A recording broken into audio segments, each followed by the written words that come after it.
ನಮಸ್ಕಾರ ವೀಕ್ಷಕರೇ, ಭಾರತದ ರಾಜಕಾರಣದ ಇತಿಹಾಸದಲ್ಲೇ ಅತ್ಯಂತ ರೋಚಕ ಆಪರೇಷನ್ಗೆ ಸಿದ್ಧತೆ ನಡೆದಿದೆ.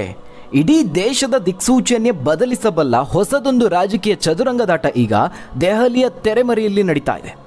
ಮೋದಿ ಅಮಿತ್ ಶಾ ಜೋಡಿ ಮೆಗಾ ಆಪರೇಷನ್ಗೆ ಕೈ ಹಾಕಿದ್ದಾರೆ. ಇದೇನಾದರೂ ಅಂದ್ಕೊಂಡಂತೆ ಆದರೆ ಕಾಂಗ್ರೆಸ್ ಮತ್ತೆಂದೂ ಅಧಿಕಾರಕ್ಕೆ ಬರೋದಕ್ಕೆ ಸಾಧ್ಯವೇ ಇಲ್ಲ. ಈ ಆಪರೇಷನ್ ಇಡೀ ದೇಶದೆಲ್ಲೆಡೆ ಸಂಚಲನ ಮೂಡಿಸ್ತಾ ಇದೆ. ಅದು ದೇಶದ ಪ್ರಮುಖ ರಾಜ್ಯಗಳಾದ ಪಶ್ಚಿಮ ಬಂಗಾಳ ಮತ್ತು ಮಹಾರಾಷ್ಟ್ರಕ್ಕೆ ಸಂಬಂಧಪಟ್ಟಂತೆ. ನೀವು ಕೇಳಬಹುದು, ಪಶ್ಚಿಮ ಬಂಗಾಳ ಮಹಾರಾಷ್ಟ್ರದ ರಾಜಕೀಯಕ್ಕೂ ನಮ್ಮ ರಾಜ್ಯಕ್ಕೂ ಯಾವ ರೀತಿಯ ಸಂಬಂಧ, ನಮಗೆ ಯಾವ ಸಂಬಂಧ ಅಂತ. ವೀಕ್ಷಕರೇ, ಈ ಎರಡು ರಾಜ್ಯದಲ್ಲಿ ನಡೀತಾ ಇರೋ ರಾಜಕೀಯದ ಹಿಂದೆ ಇಡೀ ದೇಶದ ಭವಿಷ್ಯವನ್ನೇ ಬದಲಿಸಬಲ್ಲ ದೀರ್ಘಾವಧಿಯ ಮಾಸ್ಟರ್ ಪ್ಲಾನ್ ಇದೆ. ನಮ್ಮ ಹಿಂದಿನ ವಿಡಿಯೋದಲ್ಲಿ ಪಶ್ಚಿಮ ಬಂಗಾಳದ ಕುರಿತಾಗಿ ಒಂದು ಸುದ್ದಿಯನ್ನು ಕೊಟ್ಟಿದ್ವಿ. ಪಶ್ಚಿಮ ಬಂಗಾಳದಲ್ಲಿ ಟಿಎಂಸಿ ಪಕ್ಷದ 20ಕ್ಕೂ ಹೆಚ್ಚು ಪ್ರಭಾವಿ ಎಂಪಿಗಳು ಮಮತಾ ಬ್ಯಾನರ್ಜಿ ಅವರ ನೇತೃತ್ವದ ಪಕ್ಷದಿಂದ ಅಧಿಕೃತವಾಗಿ ಹೊರ ನಡೆದಿದ್ದಾರೆ ಅಂತ. ಆ ಎಂಪಿಗಳು ಈಗ ಕೇಂದ್ರದ ನರೇಂದ್ರ ಮೋದಿ ಅವರ ಸರ್ಕಾರದ ಜೊತೆಗೆ ನಿಲ್ಲೋದು 100ಕ್ಕೆ 100 ಫಿಕ್ಸ್ ಆಗಿದೆ. ಬಂಡಾಯ ಎದ್ದಂತಹ ಆ ಸಂಸದರ ಪಟ್ಟಿ ಹಾಗೆ ಸ್ಪೀಕರ್ಗೆ ಅವರು ನೀಡಿದಂತಹ ಅಧಿಕೃತ ಪತ್ರ ಈಗಾಗಲೇ ಮಾಧ್ಯಮಗಳ ಮೂಲಕವಾಗಿ ಹೊರಬಂದಿದೆ. ಇಡೀ ದೇಶದೆಲ್ಲೆಡೆ ಸಂಚಲನವನ್ನು ಸೃಷ್ಟಿ ಮಾಡ್ತಾ ಇದೆ. ಆದರೆ ಈ ರಾಜಕೀಯ ಹೈಡ್ರಾಮಾ ಎಲ್ಲವೂ ಅಲ್ಲಿಗೆ ಮುಗಿದಿಲ್ಲ. ಬಂಗಾಳದಲ್ಲಿ ಎದ್ದಂತಹ ಈ ಬಿರುಗಾಳಿ ಈಗ ಅದರ ಬೆನ್ನಲ್ಲೇ ಮಹಾರಾಷ್ಟ್ರದಲ್ಲೂ ಬಹಳ ವೇಗವಾಗಿ ಹೊಸದೊಂದು ತಲ್ಲಣ ಶುರುವಾಗಿದೆ. ಇಲ್ಲಿವರೆಗೆ ಏನಾಗಿದೆ ಅನ್ನೋದು ನಿಮ್ಮೆಲ್ಲರಿಗೂ ಗೊತ್ತು. ಮಹಾರಾಷ್ಟ್ರದಲ್ಲಿ ಈಗಾಗಲೇ ಪ್ರಮುಖ ಪ್ರಾದೇಶಿಕ ಪಕ್ಷಗಳೆಲ್ಲ ಸೀಳಿ ಚೂರಾಗಿ ಹೋಗಿದೆ. ಆದರೆ ಈಗ ಸಿಗ್ತಾ ಇರುವ ಅತ್ಯಂತ ಇಂಟ್ರೆಸ್ಟಿಂಗ್ ಮಾಹಿತಿ ಏನಪ್ಪ ಅಂತ ಹೇಳಿದ್ರೆ, ಈಗಾಗಲೇ ಒಡೆದು ಹೋಗಿರುವ ಪಕ್ಷಗಳಲ್ಲೇ ಇನ್ನೊಂದು ಭಾಗ ಮಾಡೋದಕ್ಕೆ ಭರ್ಜರಿ ಸ್ಕೆಚ್ ಸಿದ್ಧವಾಗಿದೆ. ಅದು ಶಿವಸೇನೆಯ ಉದ್ಧವ್ ಠಾಕ್ರೆ ಬಣದ ಕನಿಷ್ಠ 7 ಜನ ಲೋಕಸಭಾ ಎಂಪಿಗಳನ್ನು ಈಗ ಬಿಜೆಪಿ ಆಪರೇಷನ್ ಮಾಡ್ತಾ ಇದೆ ಅನ್ನೋದು ದೊಡ್ಡ ಮಟ್ಟದಲ್ಲಿ ಸುದ್ದಿಯಾಗಿದೆ. ರಾಷ್ಟ್ರ ರಾಜಕಾರಣದಲ್ಲಿ ಧೂಳೆಬ್ಬಿಸ್ತಾ ಇದೆ. ಇಲ್ಲಿ ಪ್ರಮುಖವಾಗಿ ಕಾಡ್ತಾ ಇರುವ ಪ್ರಶ್ನೆ ಏನಂದರೆ, ಕೇಂದ್ರದಲ್ಲಿ ಪ್ರಧಾನಿ ನರೇಂದ್ರ ಮೋದಿ ಅವರ ನೇತೃತ್ವದ ಸರ್ಕಾರಕ್ಕೆ ಸದ್ಯಕ್ಕೆ ಯಾವುದೇ ರೀತಿಯ ಬಹುಮತದ ಕೊರತೆ ಇಲ್ಲ. ಸರ್ಕಾರ ಅತ್ಯಂತ ಸುಭದ್ರವಾಗಿದೆ. ಆದರೂ ಕೂಡ ಅಮಿತ್ ಶಾ ಮತ್ತು ನರೇಂದ್ರ ಮೋದಿ ಅವರು ಇಷ್ಟೊಂದು ದೊಡ್ಡ ಮಟ್ಟದಲ್ಲಿ ಬೇರೆ ಬೇರೆ ರಾಜ್ಯಗಳ ಎಂಪಿಗಳ ಸಂಖ್ಯೆಯನ್ನು ಹೆಚ್ಚಿಸಿಕೊಳ್ಳೋದಕ್ಕೆ ಯಾಕೆ ಇಷ್ಟೊಂದು ಆತುರ ಪಡುತ್ತಿದ್ದಾರೆ? ವೀಕ್ಷಕರೇ, ಇದಕ್ಕೆ ಪೂರಕವಾಗಿ ಪ್ರಧಾನಿ ನರೇಂದ್ರ ಮೋದಿ ಅವರಿಗೆ ಅವರ ಸಲಹಾ ಮಂಡಳಿ ಇತ್ತೀಚೆಗಷ್ಟೇ ದೇಶದ ಕ್ಷೇತ್ರ ಮರುವಿಂಗಡಣೆ ಡಿಲಿಮಿಟೇಷನ್ ಕುರಿತಾದ ಒಂದು ಅತ್ಯಂತ ರಹಸ್ಯ ಹಾಗೆ ಪ್ರಮುಖವಾದ ವರದಿಯನ್ನು ಸಲ್ಲಿಕೆ ಮಾಡಿದೆ. ಅಂದರೆ ಈಗ ದೇಶದಲ್ಲಿ ನಡೀತಾ ಇರುವ ಎಲ್ಲ ಮೆಗಾ ಆಪರೇಷನ್ಗಳ ಮೂಲ ಬೇರು ಇರೋದೇ ಈ ಕ್ಷೇತ್ರ ಮರುವಿಂಗಡಣೆಯ ಬಿಲ್ನಲ್ಲಿ. ಮುಂಬರುವ ಈ ಬಾರಿಯ ಮಳೆಗಾಲದ ಅಧಿವೇಶನ ಏನಿದೆ ಅದು ಸಂವಿಧಾನದ ಮಹತ್ವದ ಬದಲಾವಣೆಗೆ ಕಾರಣ ಆಗುತ್ತೆ ಅನ್ನುವಂಥದ್ದು ಬಹುತೇಕ ಕನ್ಫರ್ಮ್ ಆಗ್ತಾ ಇದೆ.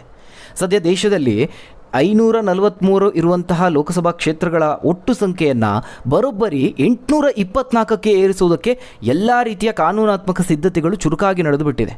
ಹಾಗಾದರೆ ಮೋದಿ ಶಾ ಅವರ ಮೆಗಾ ಆಪರೇಷನ್ ಏನು? ಶಿವಸೇನೆಯ ಒಳಗಿನ ಬೆಳವಣಿಗೆ ದೇಶದಲ್ಲಿ ಸಂಚಲನ ಮೂಡಿಸಿದ್ಯಾಕೆ? ಲೋಕಸಭಾ ಕ್ಷೇತ್ರಗಳ ಮರುವಿಂಗಡಣೆಯ ಇನ್ಸೈಡ್ ಸ್ಟೋರಿ ಏನು ಅನ್ನೋದ್ರ ಬಗ್ಗೆ ಒಂದು ಕಂಪ್ಲೀಟ್ ವರದಿ ಇದೆ, ನೋಡೋಣ. ವೀಕ್ಷಕರೇ, ನಾವು ಮೊದಲಿಗೆ 2029ರ ಲೆಕ್ಕಾಚಾರವನ್ನು ಅರ್ಥ ಮಾಡ್ಕೊಳ್ಬೇಕು. ನಾವೆಲ್ಲರೂ ಮೊದಲು ಏನು ಲೆಕ್ಕಾಚಾರ ಹಾಕಿದ್ವಿ ಅಂತ ಹೇಳಿದ್ರೆ, ಕೇಂದ್ರ ಸರ್ಕಾರ ಕ್ಷೇತ್ರ ಮರುವಿಂಗಡಣೆ ಪ್ರಕ್ರಿಯೆಯನ್ನು ಆರಂಭ ಮಾಡಿದ್ರು ಕೂಡ ಅದನ್ನು ಅಧಿಕೃತವಾಗಿ ಇಂಪ್ಲಿಮೆಂಟ್ ಮಾಡೋದು ಅಥವಾ ಜಾರಿಗೆ ತರೋದು 2034ರ ಲೋಕಸಭಾ ಚುನಾವಣೆ ಹೊತ್ತಿಗೆ ಇರಬಹುದು ಅನ್ನುವಂಥ ನಿರೀಕ್ಷೆ ಇತ್ತು. ಯಾಕಂದರೆ ಜನಗಣತಿ ಪ್ರಕ್ರಿಯೆ ಮುಗಿಬೇಕು, ಹೊಸ ಕ್ಷೇತ್ರಗಳು ಅಸ್ತಿತ್ವಕ್ಕೆ ಬರೋದಕ್ಕೆ ದಶಕಗಳೇ ಬೇಕಾಗಬಹುದು ಅಂದುಕೊಳ್ಳಲಾಗಿತ್ತು. ಆದರೆ ಇತ್ತೀಚಿನ ಕೇಂದ್ರ ಸರ್ಕಾರದ ಒಟ್ಟಾರೆ ತಂತ್ರಗಾರಿಕೆ ಸಂಪೂರ್ಣವಾಗಿ ಬದಲಾಗಿದೆ. ಪ್ರಧಾನಿ ನರೇಂದ್ರ ಮೋದಿ ನೇತೃತ್ವದ ಸರ್ಕಾರ ಈ ಐತಿಹಾಸಿಕ ಬದಲಾವಣೆಯನ್ನು 2029ರ ಲೋಕಸಭಾ ಚುನಾವಣೆಯಲ್ಲೇ ಜಾರಿಗೆ ತರೋದಕ್ಕೆ ಅತ್ಯಂತ ಗಂಭೀರವಾಗಿ ದೊಡ್ಡದೊಂದು ಸ್ಕೆಚ್ ಹಾಕಿದಂತೆ ಕಂಡುಬರ್ತಾ ಇದೆ. ಅದಕ್ಕೆ ಪೂರಕವಾಗಿ ಕಂಡುಬರ್ತಾ ಇರೋದೇ ಈ ಮಹಾರಾಷ್ಟ್ರದ ಬಿಗ್ ಆಪರೇಷನ್. ಉದ್ಧವ್ ಠಾಕ್ರೆ ಬಣವನ್ನು ಮತ್ತೊಮ್ಮೆ ಸೀಳೋದಕ್ಕೆ ಬಿಜೆಪಿ ಚಾಣಾಕ್ಷ ತಂತ್ರವನ್ನು ಹೂಡಿದೆ. ಇಲ್ಲಿ ನಾವೆಲ್ಲರೂ ಗಮನಿಸಬೇಕಾದ ಇಂಟ್ರೆಸ್ಟಿಂಗ್ ವಿಚಾರ ಏನಪ್ಪ ಅಂದರೆ, ಬಿಜೆಪಿ ನಾಯಕರು ಈ ಶಿವಸೇನೆಯ ಉದ್ಧವ್ ಠಾಕ್ರೆ ಬಣದ ಆ 7 ಜನ ಎಂಪಿಗಳನ್ನು ನೇರವಾಗಿ ಸಂಪರ್ಕ ಮಾಡಿದ್ರೂ ಕೂಡ ಅವರನ್ನು ನೇರವಾಗಿ ಬಿಜೆಪಿಗೆ ಸೇರಿಸ್ಕೊಳ್ತಾ ಇಲ್ಲ, ವಿಲೀನ ಮಾಡ್ಕೊಳ್ತಾ ಇಲ್ಲ. ಬದಲಾಗಿ ಏನು ಮಾಡ್ತಾ ಇದ್ದಾರೆ, ಮಹಾರಾಷ್ಟ್ರದ ಹಾಲಿ ಮುಖ್ಯಮಂತ್ರಿ ಏಕನಾಥ್ ಶಿಂದೆ ಅವರ ನೇತೃತ್ವದ ಅಸಲಿ ಶಿವಸೇನೆಗೆ ಈ ಬಂಡಾಯ ಎಂಪಿಗಳನ್ನು ಮರ್ಜು ಮಾಡಿಸುವುದಕ್ಕೆ ಬಿಜೆಪಿ ಸ್ಕೆಚ್ ಹಾಕಿದೆ. ಇದು ಸದ್ಯ ರಾಷ್ಟ್ರೀಯ ಮಾಧ್ಯಮಗಳು ಕೊಡ್ತಾ ಇರುವಂತಹ ಸುದ್ದಿ. ನಿಮಗೆಲ್ಲ ಮಹಾರಾಷ್ಟ್ರದ ಪ್ರಸ್ತುತ ರಾಜಕೀಯ ಚಿತ್ರಣ ಗೊತ್ತೇ ಇರುವಂಥದ್ದು. ಕಳೆದ ಲೋಕಸಭಾ ಚುನಾವಣೆಯಲ್ಲಿ ಉದ್ಧವ್ ಶಿವಸೇನೆ 9 ಕ್ಷೇತ್ರಗಳನ್ನು ಗೆದ್ದು ಭರ್ಜರಿಯಾಗಿ ಮೇಲುಗೈಯನ್ನು ಸಾಧಿಸಿತ್ತು. ಅದಾದ ನಂತರದಲ್ಲಿ ವಿಧಾನಸಭಾ ಚುನಾವಣೆ ಬಂತು. ವಿಧಾನಸಭಾ ಚುನಾವಣೆಯಲ್ಲಿ ಪರಿಸ್ಥಿತಿ ಸಂಪೂರ್ಣವಾಗಿ ಉಲ್ಟಾಯಿತು. ವಿಧಾನಸಭಾ ಚುನಾವಣೆಯಲ್ಲಿ ಏನಾಯಿತು, ಏಕನಾಥ್ ಶಿಂದೆ ಅವರ ಶಿವಸೇನೆ ಭಾರೀ ಸಂಖ್ಯೆಯಲ್ಲಿ ಶಾಸಕರನ್ನು ಗೆಲ್ಲಿಸ್ಕೊಳ್ತಾರೆ.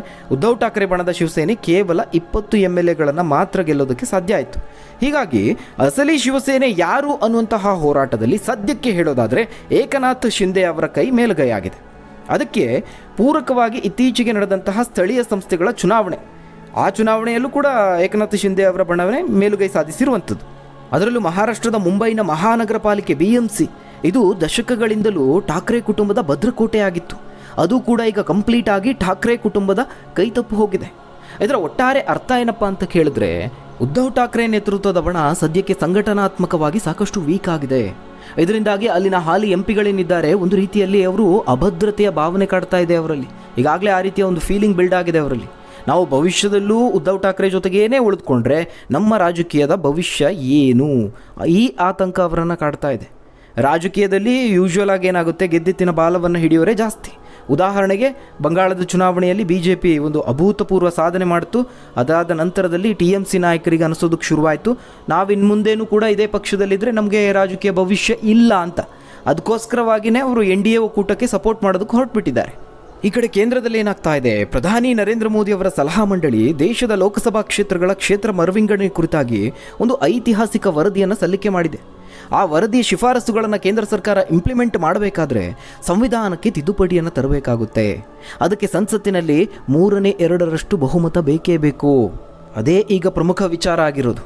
ಈ ಸಲಹಾ ಮಂಡಳಿ ಕೊಟ್ಟಿರುವ ಹೊಸ ಶಿಫಾರಸು ಏನಪ್ಪ ಅಂದರೆ, ಇದರಲ್ಲಿ ಇಡೀ ದೇಶದ ಎಲ್ಲ ಕ್ಷೇತ್ರಗಳನ್ನು ಒಟ್ಟಾರೆ ಹೆಚ್ಚಿಸುವ ಬದಲಾಗಿ ದೇಶದ ಕೆಲವು ನಿರ್ದಿಷ್ಟ ಕ್ಷೇತ್ರಗಳನ್ನು ಮಾತ್ರ ಪ್ರಮುಖವಾಗಿ ವಿಭಜನೆ ಮಾಡೋದಕ್ಕೆ ಅವರು ಹೊಸದೊಂದು ಪ್ರಾಯೋಗಿಕ ಸಲಹೆಯನ್ನು ಕೊಟ್ಟಿದ್ದಾರೆ.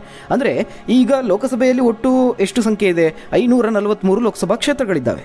ಈ ಪೈಕಿ ಇಡೀ ದೇಶದಲ್ಲಿ ಅತಿ ಹೆಚ್ಚು ಜನಸಂಖ್ಯೆ ಹೊಂದಿರುವ ಕೇವಲ 170 ಕ್ಷೇತ್ರಗಳನ್ನು ಪ್ರತ್ಯೇಕವಾಗಿ ಗುರುತು ಮಾಡೋದು.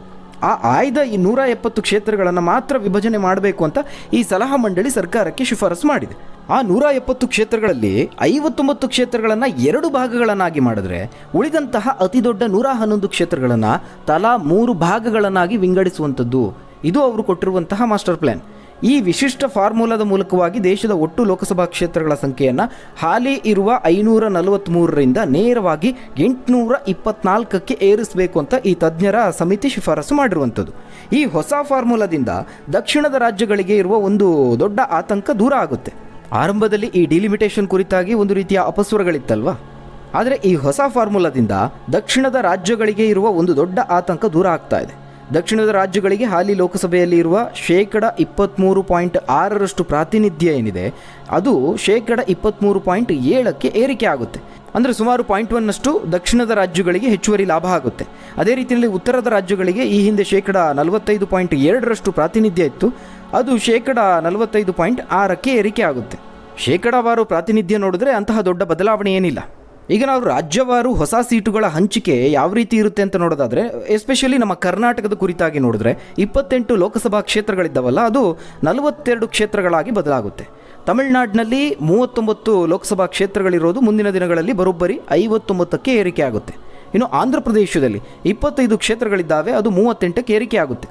ಇನ್ನು ಉತ್ತರ ಪ್ರದೇಶದಲ್ಲಿ ಅತಿ ಹೆಚ್ಚಿನ ಸಂಖ್ಯೆ ಇರುವಂತಹ ಲೋಕಸಭಾ ಕ್ಷೇತ್ರ ಇರುವಂತಹ ರಾಜ್ಯ, ಅದು ಹಾಲಿ 80 ಕ್ಷೇತ್ರಗಳಿದ್ದಾವೆ, ಅದು ಮುಂದಿನ ದಿನಗಳಲ್ಲಿ ನೇರವಾಗಿ 120ಕ್ಕೆ ಏರಿಕೆ ಆಗುತ್ತೆ.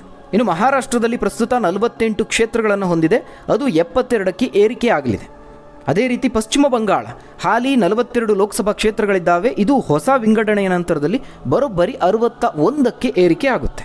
BJP ತನಗೆ ಬೇಕಾದ ಹಾಗೆ ಕ್ಷೇತ್ರ ಮರು ವಿಂಗಡಣೆ ಮಾಡೋದಕ್ಕೆ ಹೊರಟಿದೆ ಅಂತ ಆರೋಪಗಳಿತ್ತು. ಆದರೆ ಈ ಲಿಸ್ಟನ್ನು ನೋಡಿದ್ರೆ, ಉತ್ತರ ಪ್ರದೇಶವನ್ನು ಹೊರತುಪಡಿಸಿ ನೋಡಿದ್ರೆ ಯಾವುದು ಕೂಡ BJPಗೆ ಫೇವರ್ ಇರುವಂತಹ ರಾಜ್ಯಗಳಲ್ಲ. ಆದರೆ ವೀಕ್ಷಕರೇ, ಸಂಸತ್ನಲ್ಲಿ ಈ ಬಿಲ್ ಪಾಸ್ ಮಾಡೋದಕ್ಕೆ BJP ಹೆಣಿತಾ ಇರುವಂತಹ ನಂಬರ್ ಗೇಮ್ ಬಹಳ ರೋಚಕವಾಗಿದೆ. ಪ್ರಸ್ತುತ ಲೋಕಸಭೆಯಲ್ಲಿ NDA ಮೈತ್ರಿಕೂಟದ ಬಲ 290ರಷ್ಟಿದೆ. ಬಂಗಾಳದ 20 TMC ಬಂಡಾಯ MPಗಳು ಅವರ ಬೆಂಬಲ ಸೇರಿಕೊಂಡ್ರೆ ಈ ಸಂಖ್ಯೆ 313ಕ್ಕೆ ಏರಿಕೆಯಾಗುತ್ತೆ. ಇನ್ನು ಮಹಾರಾಷ್ಟ್ರದ ಶಿವಸೇನೆಯ 7 MPಗಳು ಬಂದರೆ NDA ಬಲ 320 ಆಗುತ್ತೆ. ಇದರ ಜೊತೆಗೆ ತಮಿಳುನಾಡಿನ DMK ಪಕ್ಷ ಕೂಡ ಈ ಬಿಲ್ಗೆ ಬೆಂಬಲ ನೀಡುವ ಸಾಧ್ಯತೆ ಇದೆ. ಯಾಕಂದರೆ ಈ ಫಾರ್ಮುಲಾದಿಂದ ತಮಿಳುನಾಡಿನ ಸೀಟ್ಗಳ ಸಂಖ್ಯೆ 59ಕ್ಕೆ ಏರಿಕೆ ಆಗುತ್ತೆ. ಅದನ್ನು ವಿರೋಧ ಮಾಡೋದಿಲ್ಲ ಅವರು. ಆಗ NDA ಪರವಾಗಿ ನಿಲ್ಲುವ ಸಂಸದರ ಸಂಖ್ಯೆ 342ಕ್ಕೆ ತಲುಪುತ್ತೆ. ಇನ್ನುಳಿದ ಕೊರತೆಯನ್ನು ನೀಗಿಸುವುದಕ್ಕೆ ರಾಜಕೀಯವಾಗಿ ಒಂದಷ್ಟು ಅಡ್ಡದಾರಿಗಳಿದ್ದಾವೆ. ವಿಪಕ್ಷಗಳ MPಗಳನ್ನು ಮತದಾನದ ಸಮಯದಲ್ಲಿ ಗೈರಾಗುವಂತೆ ಮಾಡುವ ತಂತ್ರವನ್ನು ನಡೆಸಬಹುದು. ಉದಾಹರಣೆಗೆ, ಒಂದು ವೇಳೆ ಸಮಾಜವಾದಿ ಪಕ್ಷದ ಸಂಸದರು ಈ ಬಿಲ್ಲನ್ನು ವಿರೋಧಿಸಿ ಸಂಸತ್ತಿನಿಂದ ಹೊರನಡೆದರೆ ಲೋಕಸಭೆಯ ಅವತ್ತಿನ ಒಟ್ಟು ಮತದಾನದ ಗಾತ್ರ ಕುಸಿಯುತ್ತೆ. ಸದ್ಯ ಲೋಕಸಭೆಯ ಒಟ್ಟು ಮತದಾನದ ಗಾತ್ರ ಕೇವಲ 503ಕ್ಕೆ ಕುಸಿಯುತ್ತೆ.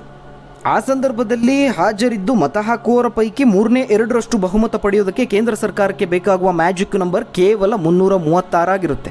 ಆಗ ಕೇಂದ್ರದ ಬಳಿ ಆಲ್ರೆಡಿ 342ಕ್ಕೂ ಹೆಚ್ಚು ಮತಗಳಿರೋದ್ರಿಂದ ಈ ಡಿಲಿಮಿಟೇಷನ್ ಬಿಲ್ ಲೋಕಸಭೆಯಲ್ಲಿ ಅತ್ಯಂತ ಸಲೀಸಾಗಿ ಪಾಸ್ ಆಗಿಬಿಡುತ್ತೆ.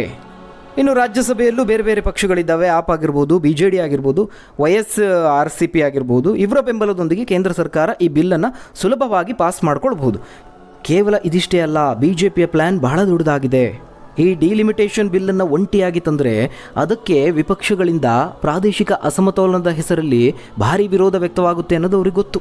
ಆ ಕಾರಣಕ್ಕಾಗಿ BJP ಏನು ಮಾಡುತ್ತೆ ಅಂತ ಹೇಳಿದ್ರೆ, ಇಡೀ ದೇಶದ ಅರ್ಧದಷ್ಟು ಜನಸಂಖ್ಯೆ ಇರುವ ಮಹಿಳೆಯರ ಸಬಲೀಕರಣದ ಮಹಿಳಾ ಮೀಸಲಾತಿ ಬಿಲ್ಲನ್ನು ಕೂಡ ಇದರ ಜೊತೆಗೆ ತಂದು ಬಿಡುತ್ತೆ. ಆಗ ವಿಪಕ್ಷಗಳಿಗೆ ಇದನ್ನು ವಿರೋಧಿಸೋದಕ್ಕೆ ಯಾವುದೇ ರಾಜಕೀಯ ಹಕ್ಕು ಉಳಿಯೋದಿಲ್ಲ. ಒಂದು ವೇಳೆ ಈ ಐತಿಹಾಸಿಕ ಬಿಲ್ ಜಾರಿಗೆ ಬಂದರೆ 2029ರ ಲೋಕಸಭಾ ಚುನಾವಣೆಯಲ್ಲಿ ದೇಶದಲ್ಲಿ ಒಟ್ಟು 824 ಸಂಸದರಿರ್ತಾರೆ. ಆಗ ಕೇಂದ್ರದಲ್ಲಿ ಅಧಿಕಾರ ಹಿಡಿಯೋದಕ್ಕೆ ಬೇಕಾದಂತಹ ಮ್ಯಾಜಿಕ್ ನಂಬರ್ 272ರಿಂದ ನೇರವಾಗಿ 413ಕ್ಕೆ ಏರಿಕೆ ಆಗುತ್ತೆ. ಅಂದರೆ 413 ಸೀಟ್ ಗೆದ್ದವರು ಮಾತ್ರ ದೇಶದ ಕೇಂದ್ರದಲ್ಲಿ ಅಧಿಕಾರವನ್ನು ಪಡೆಯೋದಕ್ಕೆ ಸಾಧ್ಯ.